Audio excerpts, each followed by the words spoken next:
जय हिंद गाइस। मैं नितिन मिश्रा आपका इंग्लिश एजुकेटर स्वागत करता हूं आज के इस सेशन में जहां पर हम अपने आगे के हिस्सों को सीखने वाले हैं। आपने पिछली क्लासेस में देखा कि हमने वर्ब के बारे में बहुत अलग तरह का डिस्कशन किया, जैसे कि फाइनाइट वर्ब क्या होती है, नॉन फाइनाइट वर्ब क्या होती है, ट्रांजिटिव वर्ब क्या होती है, इनट्रांजिटिव वर्ब क्या होती है, कॉजेटिव वर्ब क्या होती है। उसके बाद हमने अपना डिस्कशन किया बेटा कि नॉन फाइनाइट वर्ब कितने प्रकार की होती है, जिसमें हमने जीरंड, इन्फिनिटी और पार्टिसिपल को समझने की कोशिश की।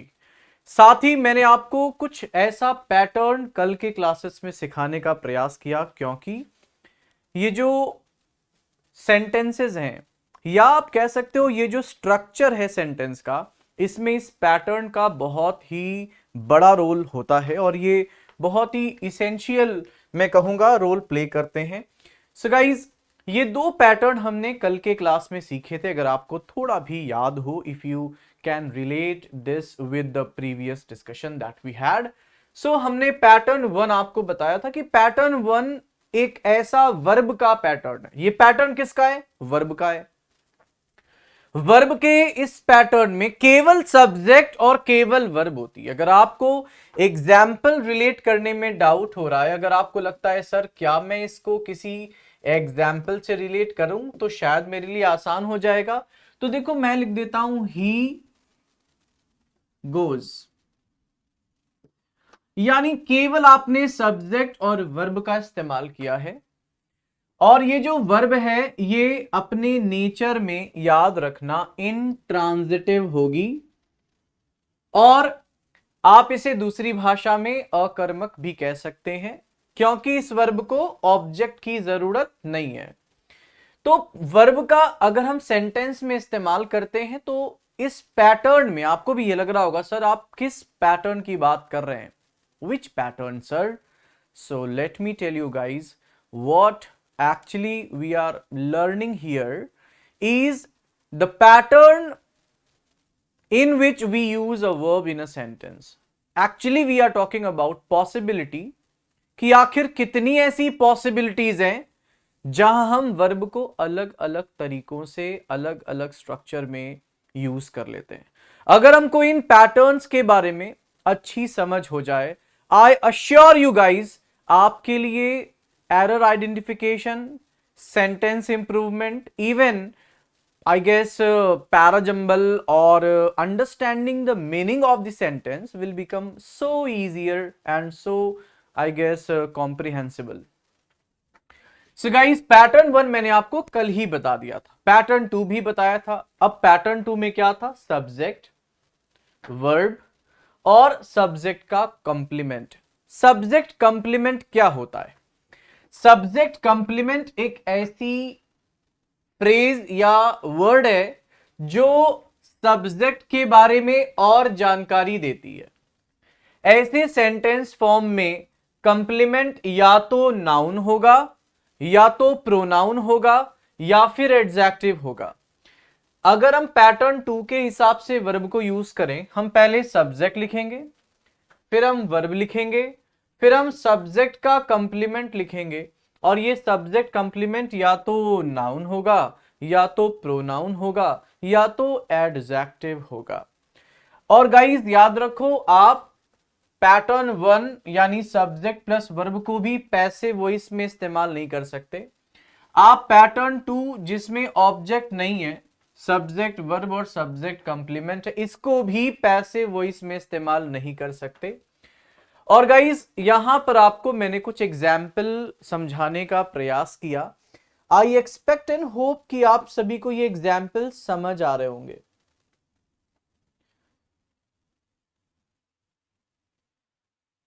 सभी को क्लियर है गाइज?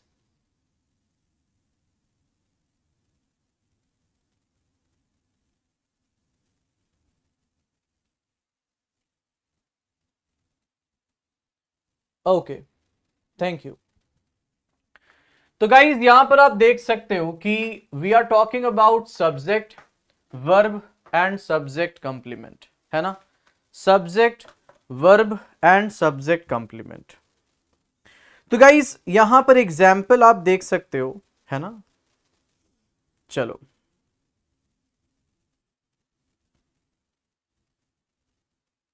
चलो बेटा,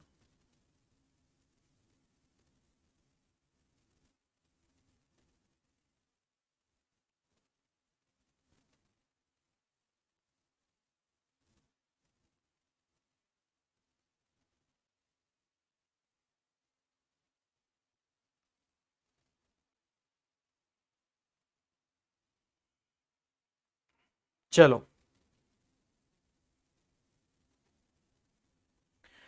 सो दिस इज अ पेन। अगर आप ध्यान से देखो तो आप देखोगे यहां पर दिस सब्जेक्ट है, इज वर्ब है, और ये जो अ पेन है ना, ये वर्ब का ऑब्जेक्ट नहीं है, ये दरअसल इस नाउन का कंप्लीमेंट है। अगर मैं पेन ना लिखूं तो नाउन या प्रोनाउन यानी सब्जेक्ट अपने अर्थ में पूरा नहीं होगा। इट इज आई, अगेन ये जो आई है इसका वर्ब से संबंध नहीं है, ये अपने सब्जेक्ट के अर्थ को पूरा कर रहा है।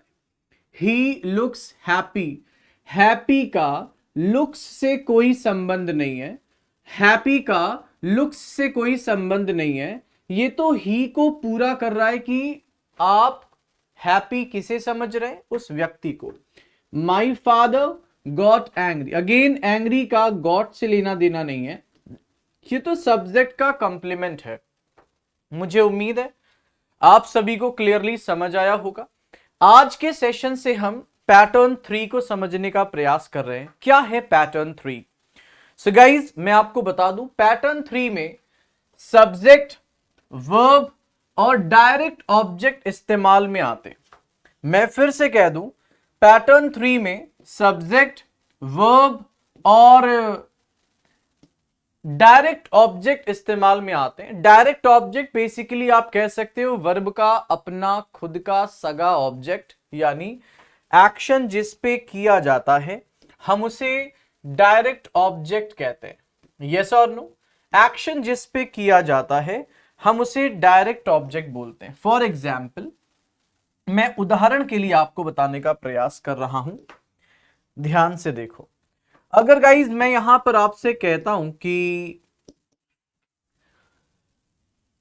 सब्जेक्ट, वर्ब और डायरेक्ट ऑब्जेक्ट ये एक पैटर्न है, इसका मतलब है कि आप वाक्य में सबसे पहले सब्जेक्ट को जगह दोगे, फिर आप वर्ब लिखोगे, और इसके बाद अब ये जो डायरेक्ट ऑब्जेक्ट है ये इस वर्ब का ऑब्जेक्ट है। आप इसे चाहे डायरेक्ट ऑब्जेक्ट कह दो या आप कह दो वर्ब का ऑब्जेक्ट, यानी इसे ऑब्जेक्ट टू अ वर्ब भी कह सकते हैं। सभी को क्लियर है? तो याद रखो, कई वर्ब्स यानी ट्रांजिटिव वर्ब्स सकर्मक होते हैं। बहुत सारी ऐसी वर्ब्स हैं जो सकर्मक होंगी, जब ये वर्ब आएगी तो इसका ऑब्जेक्ट इसके साथ आएगा। ट्रांजिटिव वर्ब के बाद ऑब्जेक्ट का होना जरूरी होता है, वरना वाक्य का अर्थ स्पष्ट नहीं निकलता। यानी एक पैटर्न है, अगर आपने ट्रांजिटिव वर्ब इस्तेमाल की है तो आप subject plus transitive verb plus direct object यानी वर्ब का अपना सगा ऑब्जेक्ट इस्तेमाल में लाओगे। सभी को क्लियर है गाइस? सभी को क्लियर है? एग्जाम्पल यहां पे ध्यान से देखो। अगर मैं कुछ देर के लिए आपके सामने इन एग्जाम्पल्स यानी डायरेक्ट ऑब्जेक्ट को हटा दूं फॉर अ मोमेंट, बेटा मैं सिर्फ ऐसा कुछ क्षण के लिए कर रहा हूं, मैंने ऑब्जेक्ट अगर हटा दिया, हम देखेंगे इसका वाक्य में क्या प्रभाव पड़ा। Let's have a look. I know, मैं जानता हूं, पर यह सेंटेंस या ये क्रिया इसलिए अधूरी है क्योंकि जानने के लिए जिसे आप जानते हैं, जो आप जानते हैं, उसके हुए बिना जानने की संभावना ही नहीं होगी। जैसे उदाहरण, आप इस समय ये कह ही नहीं सकते कि मैं पैटर्न 4 जानता हूं। रीजन? क्योंकि पैटर्न 4 अभी हमारे पास है ही नहीं। हमने पैटर्न 1 पढ़ा है, पैटर्न 2 पढ़ा है, पैटर्न 3 पढ़ा है, पैटर्न 4 हमारे पास है ही नहीं। आप ये कह ही नहीं सकते कि I know the pattern 4 of the verb. क्यों? क्योंकि वो आपके पास है ही नहीं। जब ऑब्जेक्ट ही नहीं है तो आप उसे जान नहीं सकते। यानी जानने का कार्य तभी हो सकता है जिसे आप जानना चाहते हैं वो आपके पास यदि हो। उदाहरण दो, शी ओपन, उसने खोला। अब बेटा ओपन करने के लिए उसके पास कुछ तो होगा ना, कुछ तो होगा ना। उसने आंखें खोली, उसने राज खोला, उसने गेट खोला। देयर शुड बी समथिंग जिसके ऊपर उसने खोलने का कार्य किया होगा। यू शुड हेल्प, भाई मदद तो तब करेंगे ना जिसकी मदद करनी है वो व्यक्ति सामने हो। यस और नो?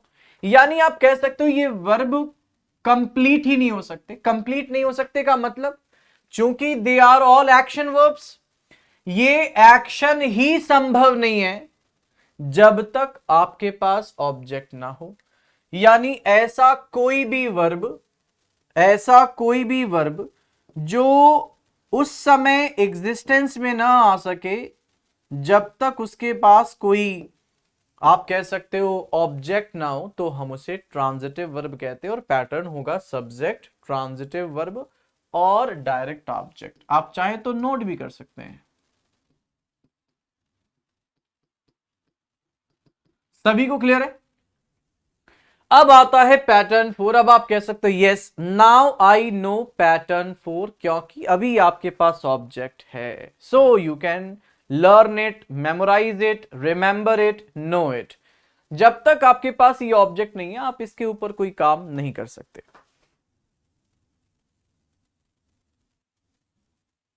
सभी को क्लियर है गाइस?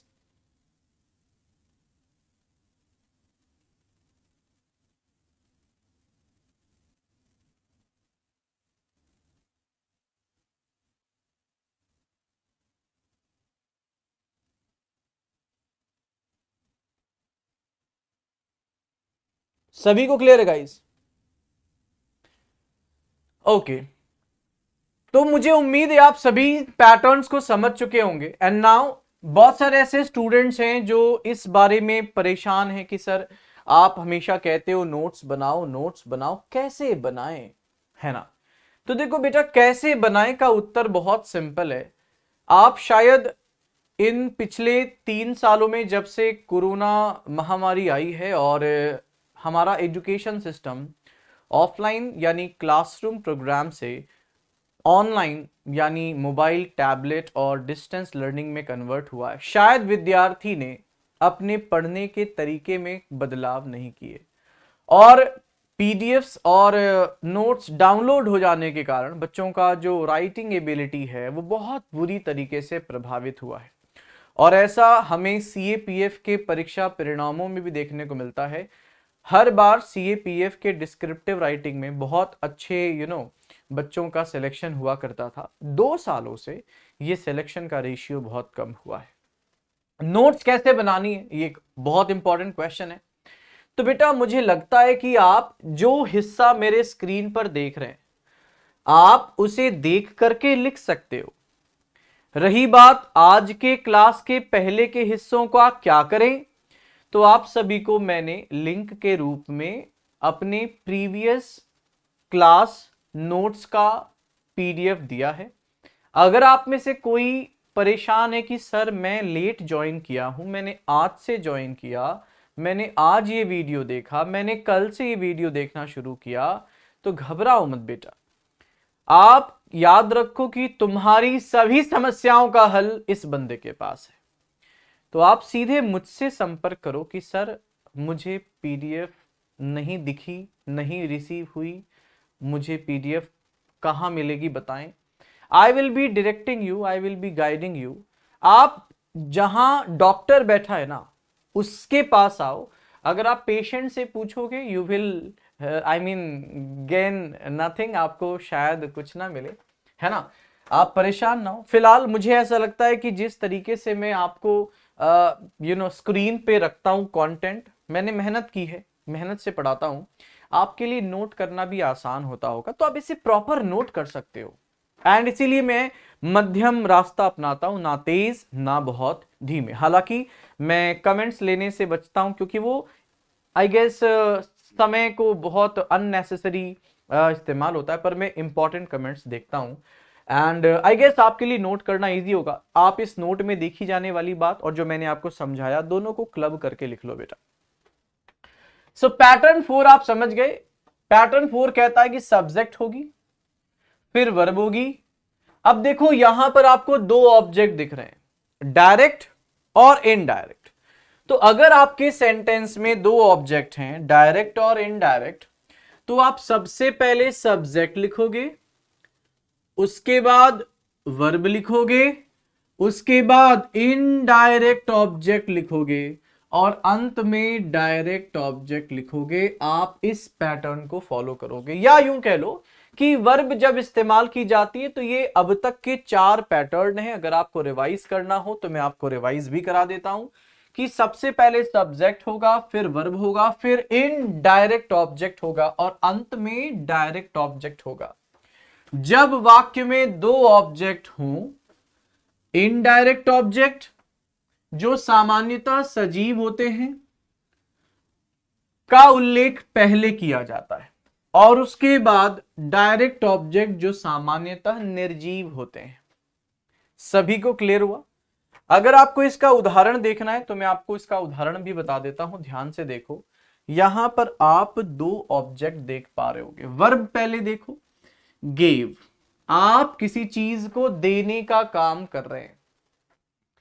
तो गाइस आप चूंकि किसी चीज को देने का काम कर रहे हैं तो यहां दो ऑब्जेक्ट हुए।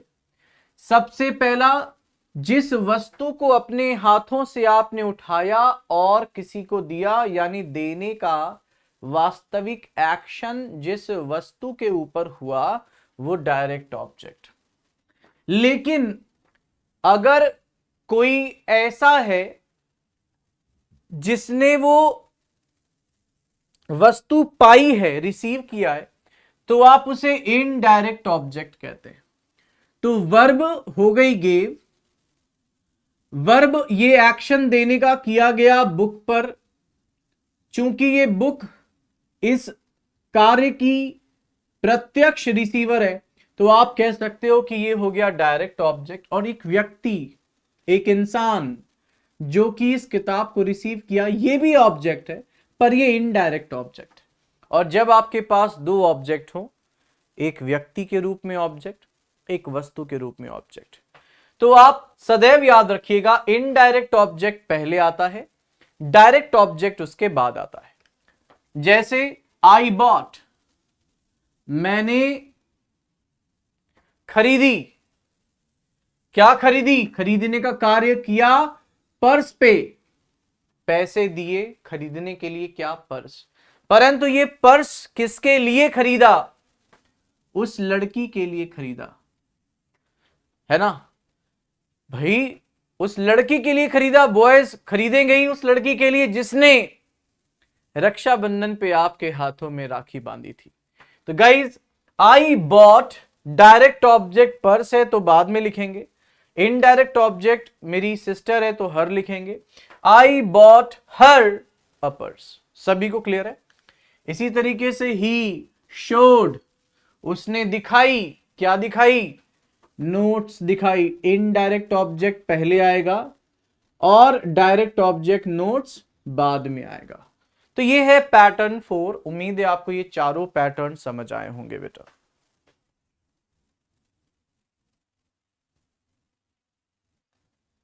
सभी को क्लियर है गाइस? सभी को क्लियर है?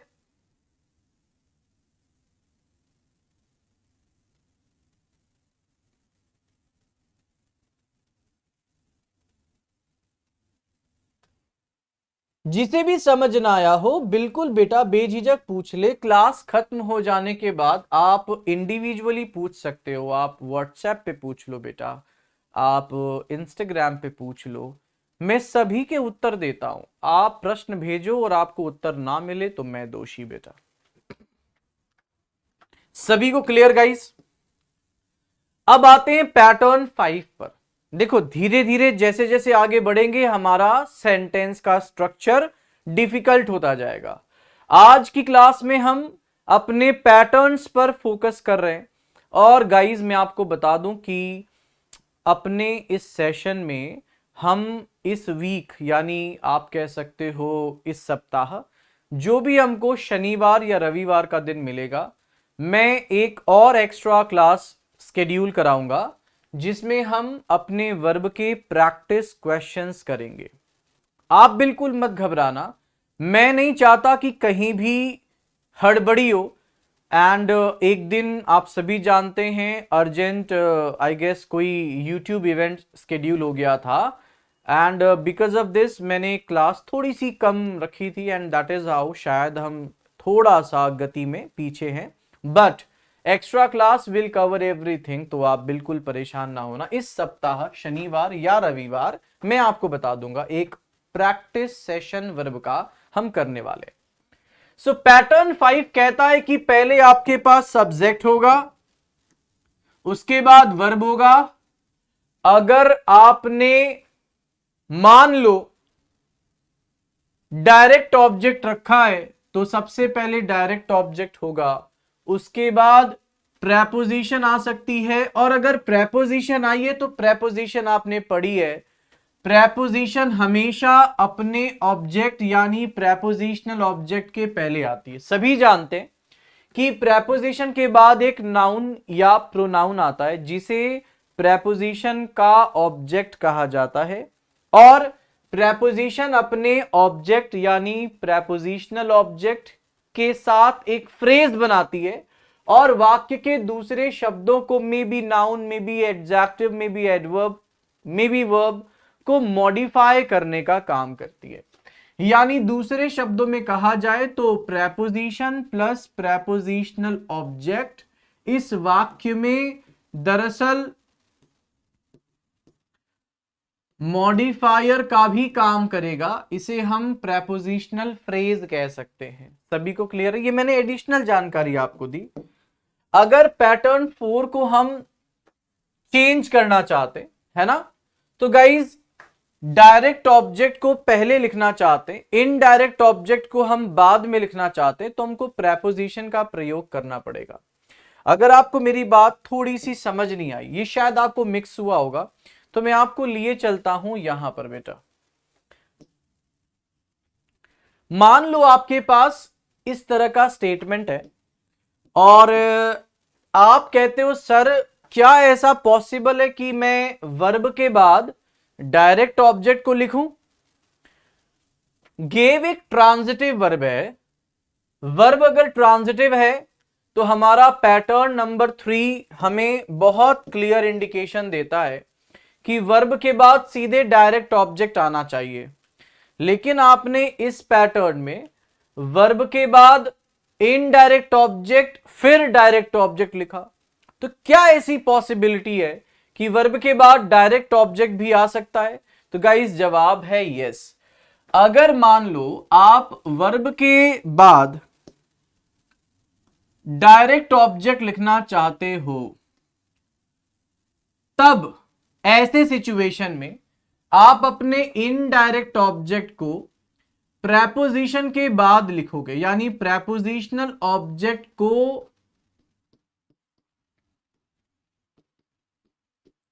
इनडायरेक्ट ऑब्जेक्ट भी कहा जा सकता है।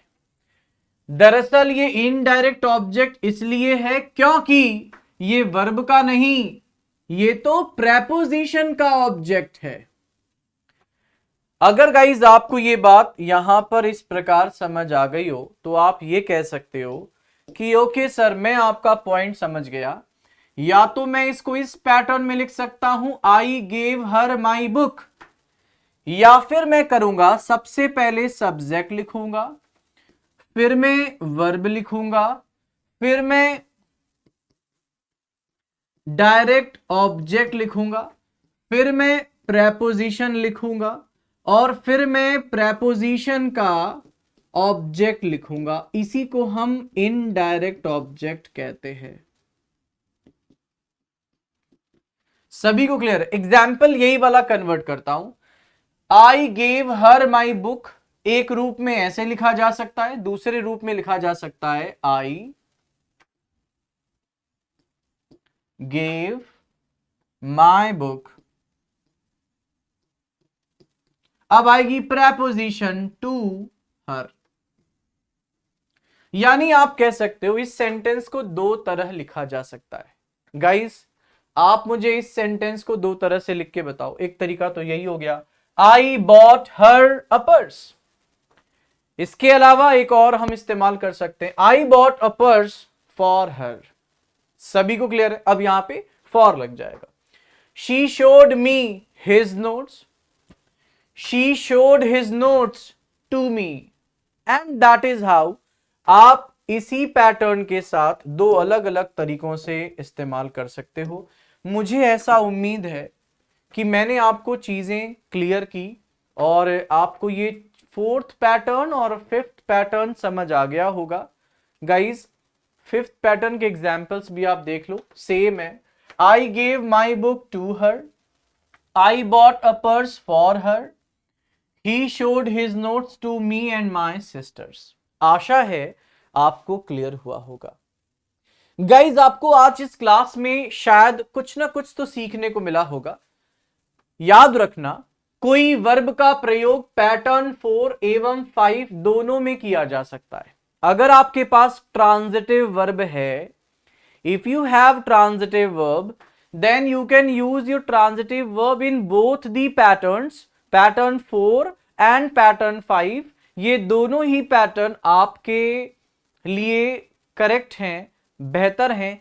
लेकिन यहां पर एक बहुत इंपॉर्टेंट बात यह है, याद रखना अक्सर आपको नरेशन और वॉइस अगर पूछा गया, चाहे एरर्स में, इंप्रूवमेंट में या डायरेक्टली, तो वैसे सिचुएशन में हमेशा पैटर्न 5 का प्रयोग उचित होता है। अगर आप डायरेक्ट ऑब्जेक्ट को कम महत्वपूर्ण और इनडायरेक्ट ऑब्जेक्ट को ज्यादा महत्वपूर्ण समझते हैं। इसके विपरीत अगर आपके लिए इनडायरेक्ट ऑब्जेक्ट ज्यादा महत्वपूर्ण है, कम महत्वपूर्ण है, और डायरेक्ट ऑब्जेक्ट ज्यादा महत्वपूर्ण है, तो आप पैटर्न 4 का इस्तेमाल करेंगे। सभी को क्लियर है? पैटर्न 4 और 5 के बाद अब बारी है वर्ब का एक अलग तरीके से इस्तेमाल करने की। शायद बेटा आप सभी को लग रहा होगा सर क्लास में हम बहुत ज्यादा सीख चुके हैं, ये तो एक समंदर सा लग रहा है। यस बेटा, अभी हम आधे पैटर्न तक भी नहीं पहुंचे हैं। वर्ब के बहुत सारे पैटर्न्स हैं और जब तक हमें उन पैटर्न्स की सही जानकारी नहीं होगी, we find it difficult to understand. So this is the sixth pattern, note it down. ऐसा भी हो सकता है कि आपने इस वर्ब का एक अलग पैटर्न इस्तेमाल किया हो, ऐसा सेंटेंस फॉर्म जिसमें एडजेक्टिव उस अवस्था को दर्शाता है जो क्रिया की वजह से हुआ, या फिर नाउन और एडजेक्टिव को मिलाकर ऑब्जेक्ट बनाया जाता है। यानी आप कह सकते हो अब हम ऑब्जेक्ट बना रहे हैं एडजेक्टिव और नाउन को मिलाकर। अब हमारा जो ऑब्जेक्ट है वो अकेला नाउन नहीं है, अब हमारा जो ऑब्जेक्ट है वो अकेला प्रोनाउन नहीं है। अब हम एक ऐसा ऑब्जेक्ट बना रहे हैं जो कि नाउन और एडजेक्टिव को मिला के बन रहा है। क्या डिफरेंस होगा? अगर आपने नाउन और एडजेक्टिव को मिला के कोई ऑब्जेक्ट बनाया तो इसका मतलब है कि ये ऐसा सेंटेंस फॉर्म है जिसमें एडजेक्टिव उस स्टेट को बताएगा जो कि एक्शन की वजह से हुआ है। एग्जाम्पल से भी आप इसे समझोगे। Let's have a look towards the pattern. सबसे पहले सब्जेक्ट, सब्जेक्ट के बाद हम इस्तेमाल कर रहे हैं वर्ब, वर्ब के बाद नाउन या प्रोनाउन, और इस नाउन या प्रोनाउन के बाद विशेषण यानी एडजेक्टिव। याद रखो सामान्यतः, याद रखो, थोड़ा देखो डीप है, बहुत डीप है। एडजेक्टिव की पोजीशन नाउन के पहले होती है, बट चूंकि आप इस एक्शन की वजह से स्टेट में चेंजेस दिखाना चाहते हो, इस एक्शन की वजह से स्टेट में क्या चेंजेस हुए ये बता रहे हो, आप नाउन या प्रोनाउन के बाद एडजेक्टिव लिख रहे हो। माइंड इट बेटा, ये थोड़ा डिफरेंट है। ऐसे सेंटेंस फॉर्म्स एडजेक्टिव उस अवस्था को दर्शाते हैं जो कार्य की वजह से हुए हैं और इसे नाउन और एडजेक्टिव को मिलाकर ऑब्जेक्ट बनाया जाता है। ध्यान से देखो, थोड़ा आपको अजीब लगेगा, लेकिन आप देखो ये जो डायरेक्ट ऑब्जेक्ट है ये नाउन्स हैं, दे आर ऑल नाउन्स, और आपने नाउन्स के बाद एडजेक्टिव को रखा है open, clean, strong. Can you see this? तो ये वर्ब का अगला पैटर्न है एंड अगर आप इस पैटर्न को समझ गए, ट्रस्ट मी बेटा, आपके लिए इंग्लिश लैंग्वेज, उसके रूल्स को समझना आसान हो जाएगा। मैं आपसे रिक्वेस्ट करता हूं, आप वर्ब के जितने भी पैटर्न्स मैं आपको सिखाऊंगा आप उसे याद रखना बेटा। मैं वर्ब के जितने भी पैटर्न्स आपको सिखाऊंगा आप उसे याद रखना। वर्ब वाकई में बहुत इंपॉर्टेंट है। सभी को क्लियर है? तो गाइस देखो ध्यान से, ही हमारे पास सबसे पहला यहां पे सब्जेक्ट है ही, और ही ने क्या किया? पुश किया, धक्का लगाया। और किसके ऊपर धक्का लगाया? डायरेक्ट ऑब्जेक्ट है, डोर के ऊपर धक्का लगाया। तो गाइस ही पुश्ड, उसने धक्का लगाया। डायरेक्ट ऑब्जेक्ट, क्योंकि डोर को पुश किया है, कार्य डोर के ऊपर हुआ है, तो ही पुश्ड द डोर। और जब उसने डोर को पुश किया तो डोर की अवस्था में क्या परिवर्तन आया? दरवाजा खुल गया। तो इसलिए सब्जेक्ट, वर्ब, वर्ब का ऑब्जेक्ट और स्थिति में होने वाला परिवर्तन एडजेक्टिव। सभी को क्लियर हुआ गाइस? शी वॉश्ड, उसने धोए। क्या धोए? शादी हो गई थी, बर्तन धोए है ना। और जब उसने बर्तनों को धोया, प्लेट्स को धोया, तो प्लेट्स क्या हो गई? स्थिति में होने वाला परिवर्तन। पहले प्लेट गंदी थी, धोने से साफ हो गई। आई लाइक माइटी स्ट्रॉन्ग, भाई लाइक वर्ब है, माइटी ऑब्जेक्ट है और स्थिति का परिवर्तन स्ट्रॉन्ग। तो गाइज मेरी उम्मीद है आप प्लीज एक चीज को बहुत क्लियरली समझो। अक्सर क्या होता है, स्टूडेंट्स अपनी साइड से एक इमेजिन करते हैं कि मैं एक ऐसा टीचर चाहता हूं जो बहुत ही फास्ट पढ़ाए, 2 क्लास में सब करा दे। बेटा I am not Rajinikanth, nor I am I guess Thor और any Avenger. I am a normal guy and I just know some important aspects and I mean things in English language and I just teach you the way I know it। और मैं पूरी तरह से अपनी बात जितना मैं जानता हूं सिखाना चाहता हूं और मन से पढ़ाता हूं। आप अगर मेरी बातों को खूब इंटरेस्ट और रुचि के साथ सीखने के उद्देश्य से कि आज सर देखूं क्या नया समझाते हैं, मुझे उम्मीद है कि आप रोज इस क्लास में एटलीस्ट ये भाव तो लेके जाते होगे, यार इस बंदे ने आज कुछ ऐसा बताया जो मुझे शायद पहले नहीं पता था।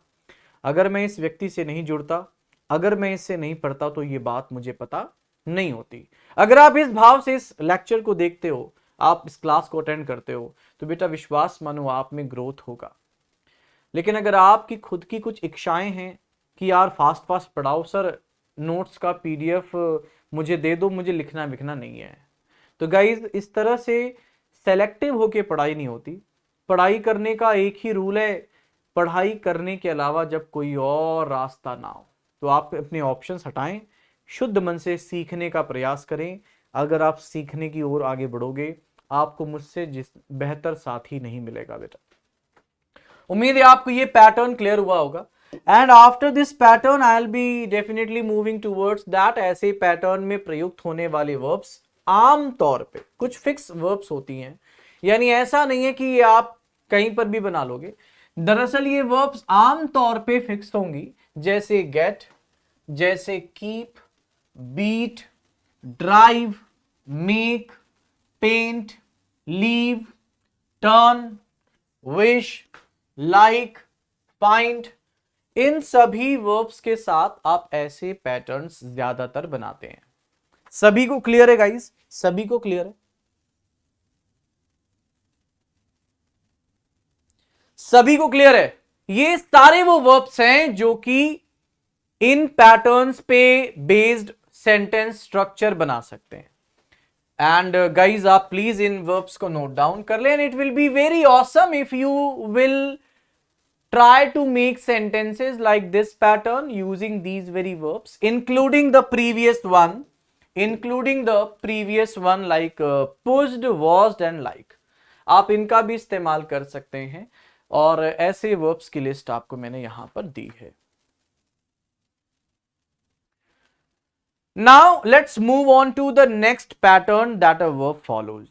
यानी चैप्टर वर्ब ही है, बात हम वर्ब की कर रहे हैं, परंतु वर्ब ने किन किन पैटर्न्स के सेंटेंसेस गढ़े हैं। I mean using a verb how many patterns we can create. Patterns means pattern of sentences, कितने अलग अलग संरचनाओं के वाक्य लिखे जा सकते हैं, उन पर हम बात कर रहे हैं। तो ये 7वीं संरचना है जिसमें सबसे पहले हम बात करेंगे सब्जेक्ट लिखेंगे, फिर हम वर्ब लिखेंगे एंड प्रेपोजिशन और प्रेपोजिशनल ऑब्जेक्ट। सभी को क्लियर है? अगर आप ध्यान से देखो तो आपको ये वाला पैटर्न मिलता जुलता लगा होगा पैटर्न 5 से, लेकिन डिफरेंस ये है कि आपने पैटर्न 5 में, मैं लेके चलता हूं आपको, बिल्कुल देरी नहीं लगेगी।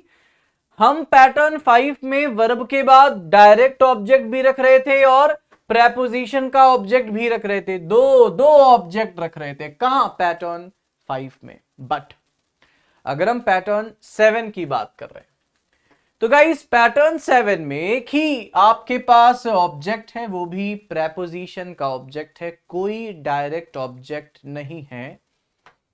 आप यूज कर रहे हैं सीधे सिंपल सब्जेक्ट, फिर आपकी वर्ब, और इस वर्ब के बाद वर्ब का ऑब्जेक्ट नहीं है, डायरेक्ट ऑब्जेक्ट नहीं है। आप प्रेपोजिशन और प्रेपोजिशन का अपना प्रेपोजिशनल ऑब्जेक्ट, ये दोनों बना रहे हैं फ्रेज, जिसको हम प्रेपोजिशनल फ्रेज भी कहते हैं। और ये फ्रेज मॉडिफायर का काम करेगा। देखना सेंटेंस में या तो वर्ब को या तो सब्जेक्ट को किसी को मॉडिफाई जरूर करेगा। So let's see, let's understand this. Example से समझते हैं। सब्जेक्ट है the car, his car. Verb है बिलोंग्स। अब आप बता रहे हो उसकी कार बिलोंग करती है to me, this car belongs to me, so prepositional object. She met with an accident, again prepositional object. सभी को क्लियर है गाइस?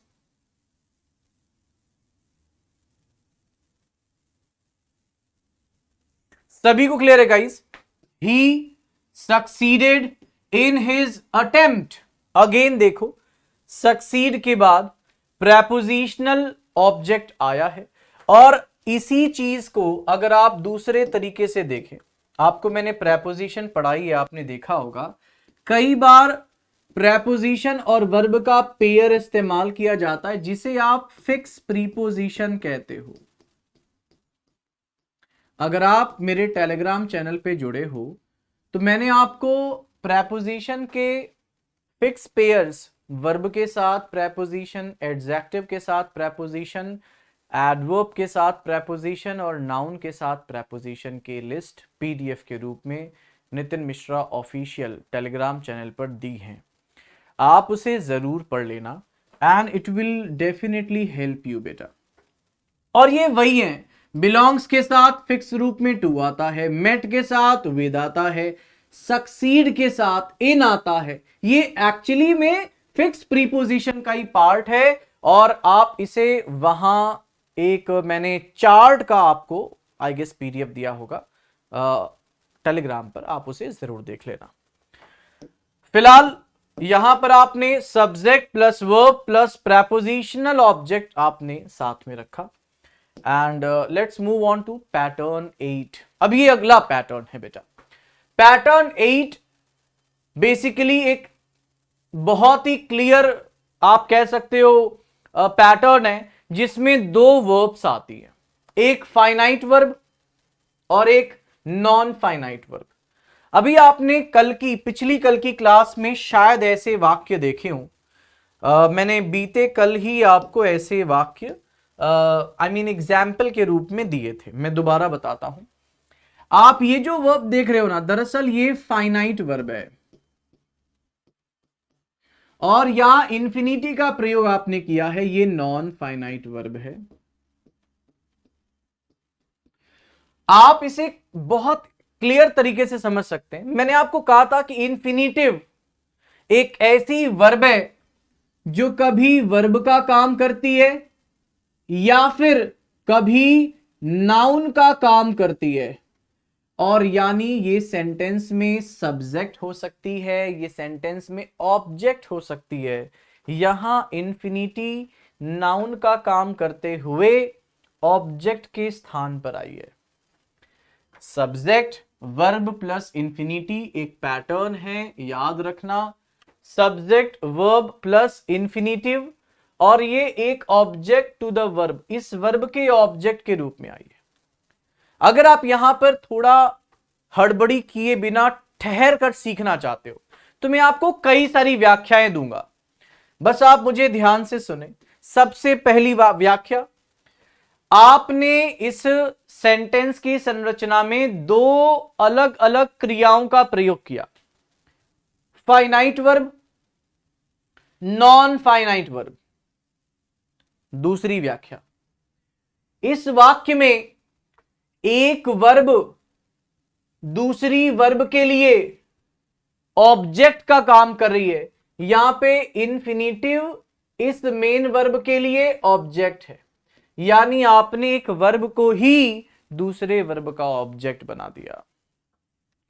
आपने एक वर्ब को ही दूसरे वर्ब का ऑब्जेक्ट बना दिया, बिकॉज वो चाहती है, और जो चाहती है वो कोई वस्तु नहीं है, वो कार्य है। वो किसी कार्य को चाहती है, वो सोना चाहती है, कोई काम करना चाहती है।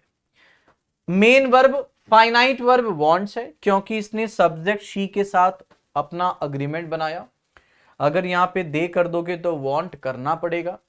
लेकिन टू स्लीप एक ऐसी वर्ब है जो कि किसी भी सब्जेक्ट के साथ अपरिवर्तित होगी, यानी ये नॉन फाइनाइट वर्ब है, और ये वांट के लिए ऑब्जेक्ट का काम कर रही है। दूसरी बात, यहां पर ये दोनों ही वर्ब हैं। ऑब्जेक्ट होने पर ये एक ऐसी वर्ब है जो नाउन जैसा इस्तेमाल हो रही है। आप इसे जिस भी तरह से जाएं उस तरह से सीख सकते हैं। इसी तरीके से ही forgot to take his medicine, to take infinitive है, ऑब्जेक्ट टू द वर्ब, यानी फॉरगॉट के लिए ऑब्जेक्ट का काम कर रहा है। I hoped to pass the exam, यहां पर भी एक एक्शन पास करना दूसरे एक्शन आशा करने के लिए ऑब्जेक्ट है। सभी को क्लियर है गाइस? सभी को क्लियर है? दोस्तों मैं आप सभी की बातें भावनाएं समझता हूं, लेकिन मैं आपको एक बात भी साझा करना चाहता हूं कि अगर आपको 2 कदम चल के कुछ मिले, है ना, तो गाइज इससे आपको कुछ गेन का एहसास होगा। आई नो दैट अगर चीज़ें आपको एट हैंड मिल जाएं तो आसान है, पर बेटा एक एप्लीकेशन के इंस्टॉलेशन की बात है। इफ़ यू विल डू, आपको उससे कई सारी सुविधाएं मिल जाएंगी। अगर कोई भी यहाँ क्लास मिस होती है, you will be get the backup of this as well. तो बेटा आप अगर टेलीग्राम से ले लो, उस लिंक से डाउनलोड करके ले लो। एक टेलीग्राम चैनल आपको फॉलो करना है, that's it, it's very simple. तो गाइज ये पैटर्न 8 है, और इस पैटर्न 8 की बातों में आपने देखा कि भाई सब्जेक्ट वर्ब, इंफिनिटी, और इस तरीके से आपका ये पैटर्न 8 काम करता है। अगले पैटर्न पे बात करते हैं, परंतु उससे पहले इस पैटर्न में प्रयुक्त होने वाले वर्ब कुछ खास निश्चित होते हैं। अगर आपने इनकी नोटिंग कर ली, अगर आपने इन सभी क्रियाओं को नोट कर लिया, तब आपको एक क्लैरिटी मिल जाएगी, ओ विद दीज वेरी वर्ब्स हम शायद इस पैटर्न का इस्तेमाल कर लेते हैं। तो कौन कौन सी वो वर्ब है जिनके साथ आप इन्फिनिटिव को ऑब्जेक्ट के रूप में लिख सकते हैं? सो बेटा वे वर्ब्स हैं, सबसे पहले लाइक के बाद 2+V1 आता है, लव 2+V1 आएगा, प्रेफर 2+V1 आएगा, बिगिन 2+V1 आएगा, स्टार्ट 2+V1 आएगा, अग्री 2+V1 आएगा, ट्राई 2+V1 आएगा, अटेम्प्ट के बाद भी 2+V1 आएगा, चूज के बाद भी 2+V1 आएगा, कॉन्टिन्यू के बाद भी 2+V1 आएगा, इंटेंड के बाद भी 2+V1 आएगा, और प्रपोज के बाद भी 2+V1 आएगा। इसी तरह से डिजायर के बाद 2+V1, विश के बाद 2+V1, वांट के बाद भी 2+V1, हेट के बाद भी 2+V1, डिसलाइक के बाद भी 2+V1, होप के बाद भी 2+V1 का इस्तेमाल होगा। इसी तरीके से एक्सपेक्ट के बाद भी 2+V1, प्रॉमिस के बाद भी 2+V1, फियर के बाद 2+V1, एंड गाइस इसी तरीके से आप बाकी और वर्ब्स के साथ भी 2+V1 का इस्तेमाल करेंगे। Is this clear guys? जैसे रिमेंबर के साथ भी 2+V1, फॉरगेट के साथ भी 2+V1, ऑफर के साथ और लर्न के साथ भी 2+V1 का इस्तेमाल होगा। Is this clear? Note down कर लेना गाइस, इन सभी क्रियाओं के बाद आप बेसिकली इस पैटर्न को फॉलो करते हो। सब्जेक्ट वर्ब, वर्ब के बाद 2+V1 infinitive as an object. सभी को क्लियर है?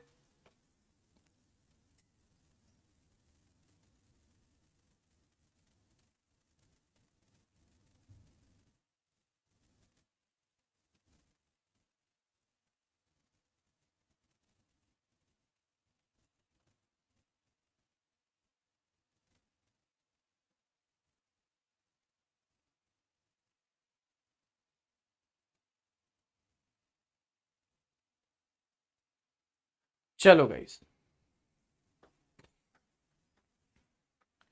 Thank you.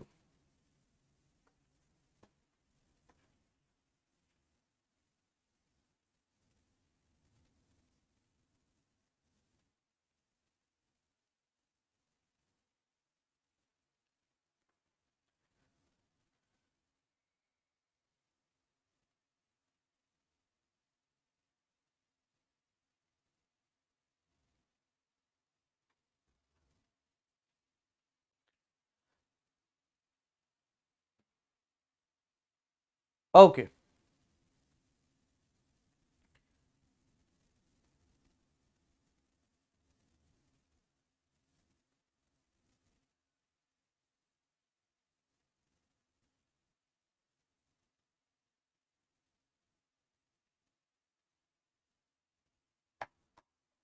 चलो। So guys, after pattern 8, it is time to discuss pattern number 9. Verb का पैटर्न नंबर 9 बेसिकली पैटर्न 8 के जैसा ही है। जैसे आपने पैटर्न 8 में सब्जेक्ट वर्ब और वर्ब के बाद सीधे 2+V1 इंफिनिटी यानी एक ऑब्जेक्ट के रूप में इंफिनिटिव का इस्तेमाल किया था, पैटर्न 9 में बेसिकली आप इस इंफिनिटी के पहले एक नाउन प्रोनाउन को लिख देते हो। यस और नो? आप पैटर्न 8 में ही अगर इंफिनिटी के पहले नाउन या प्रोनाउन लिख दो तो आप इसे पैटर्न 9 कह सकते हो।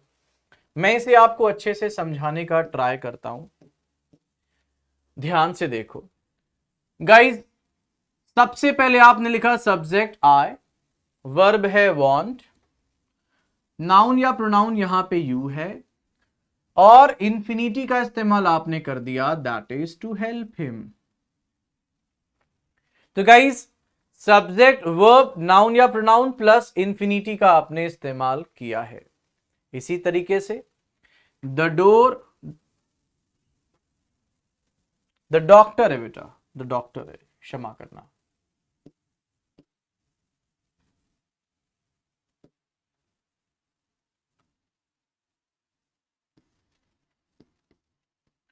The doctor advised him to rest.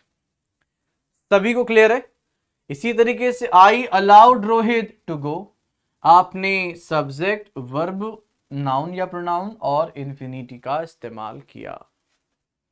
तो ये है बेटा पैटर्न 9। सभी को क्लियर है? तो गाइज आज के सेशन में हम अपने पैटर्न का जो डिस्कशन कर रहे थे उसमें पैटर्न 9 पर ही रोकते हैं। अगले सेशन में हम आगे बात करेंगे, और अगर आप इन पैटर्न्स को कंप्लीट कर लेंगे तो पैटर्न्स के कंप्लीट के बाद हमको प्रैक्टिस करनी है, और ये पैटर्न खत्म होते ही नाउन के वर्ब के जो डिस्कशन है वो खत्म हो जाएंगे। एंड आई विल ट्राई कि इस वीक इधर संडे और Saturday I will be scheduling an extra class, जहां पर हम अपने आने वाले पैटर्न्स और इसके साथ ही इनकी प्रैक्टिसेस को जगह दे पाएं। फिलहाल इस क्लास में इतना ही।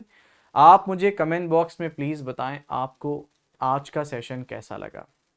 गाइस कमेंट बॉक्स में बताएं आपको आज का सेशन कैसा लगा। आशा करता हूं आप आज कुछ नया, कुछ बेहतर सीखे होंगे। मैं फिर से कहूंगा, जिस भी स्टूडेंट को कोई क्वेरी हो, कोई डाउट हो एंड कुछ समझ ना आया हो या कुछ समझ ना आता हो, अपने पास अपनी प्रॉब्लम ना रखें। आप प्लीज़ मुझसे वो प्रॉब्लम शेयर करें। अगर आप मुझसे शेयर करेंगे तो आई एक्सपेक्ट कि आप सभी की प्रॉब्लम्स का मैं सॉल्यूशन दे पाऊंगा, है ना। तो कैसा लगा आपको सेशन, आप मुझे ज़रूर बताएं। और अपने शिक्षक के मोटिवेशन को बढ़ाने के लिए दोस्तों, आप अगर मेरे किसी लेक्चर को शूट करके अपने अपने सोशल मीडिया जैसे इंस्टाग्राम, फेसबुक डालेंगे तो मुझे बहुत खुशी होगी, इससे मेरा मोराल अप होगा। एंड आई एक्सपेक्ट कि आप सभी अपने शिक्षक को ज़रूर आगे बढ़ाएंगे। फिलहाल गाइस इस क्लास में इतना ही, अगली क्लास में फिर मिलते हैं। जय हिंद, जय भारत। और अपने माता पिता का सम्मान करना, उनका ख्याल करना, उनकी देखभाल करना, उन्हें ढेर सारा प्यार करना ना भूले। मैं नितिन मिश्रा मिलता हूं अगली क्लास में। जय हिंद, जय भारत।